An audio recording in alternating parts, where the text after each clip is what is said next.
আজকে অল্প অল্প করে বেশ কয়েক রকমই রান্না হয়ে গেছে। ভাতটা বেড়ে নিলাম, তো এই যে লেবু এটা দিয়ে দিলাম, সাথে কাঁচা লঙ্কা, এদিকটা দিলাম লেবু লঙ্কাটা। আর এই যে আজকে মাছ নিয়ে এলে, যে মাছের তেলটা ভেজে দিলাম আজকে। দেবো? না, হবে না, মাছের তেল খাবো না। আচ্ছা ঠিক আছে। আর এই যে দেখো ঝিঙে সেদ্ধ, ঝিঙে আলু সেদ্ধ, কাঁচা পেঁয়াজটা দিয়ে দিলাম, লবণ তেল দেওয়া আছে। ঝিঙেটা ছিল কদিন ধরে সেদ্ধ করার জন্য রাখা ছিল, আগের দিন যে পোস্ত হয়েছিল।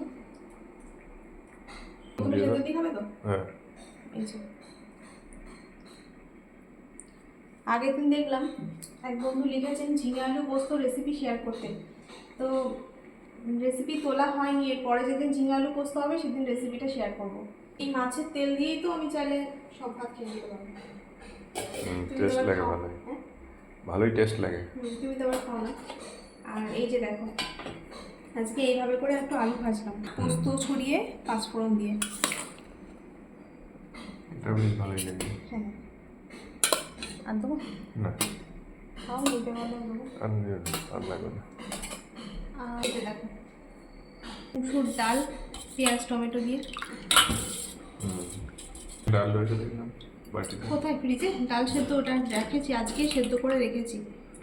একটু রাখলাম, রাতে যদি না খাই বা কালকে একটু ছকে নেবার জন্য রাখলাম। আর দিও না।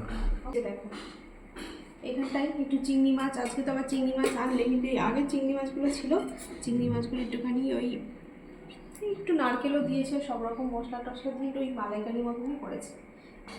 ঠিক আছে, এটা খাও, খেতে বসে আমি দিচ্ছি। ঠিক আছে। আর আজকে এই যে টিফিনে মুড়ি খাওয়ার জন্য কাবলি চানা দিয়ে আলু দিয়ে ঘুগনি করেছিলাম, খেতে কিন্তু খুব ভালো হয়েছিল।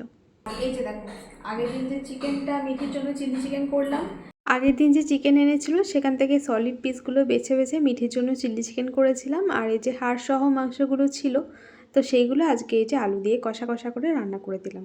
রাতে রুটির সাথেই খাওয়ার জন্য করেছি, এখন একটু করে নেবে। হ্যাঁ, তো এটা এই যে দেখো দেখতে কিন্তু বেশ ভালোই হয়েছে।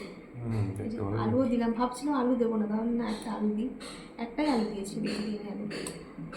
তো সলিড পিসগুলো দিয়ে সেদিন চিলি চিকেন করেছিলাম, আর হাড়ের দিকে যে মাংসগুলো ছিল সেগুলো আজকে রান্না করতাম।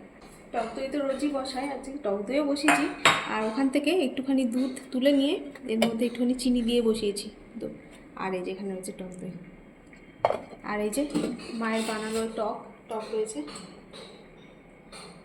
এই ডালের বড়া, আর কুমড়ো দিয়ে, হ্যাঁ একটু লঙ্কা দিয়েছি। তো একটু একটু করে হয়ে গেলে পরে রকমই হয়ে যাবে। আজকে আর সবজি কিছু করিনি, কারণ চিকেনটা রয়েছে, রাতে রুটির সাথে হয়ে যাবে। আর কিছু লাগবে না। আর লেবু নেবে কি? না, এটা খাও, তবে এটা পাতেই দেবো, আর বাটি লাগাচ্ছি না, চিকেনও পাতেই দেবো। ঠিক আছে, ঠিক আছে, এই জন্য বাটি লাগাচ্ছি না। তো চলুন বন্ধুরা, আমরা এখন খাওয়া দাওয়া করে নিই, আমার পরে দেখা হবে। সবাই ভালো থাকবেন, এখন টাটা, চলো বসো। আর আলু ভাজা নিগুলো নেবে, হ্যাঁ শরীর আছে, থাকবো, খাও, খেতে বসে হবে।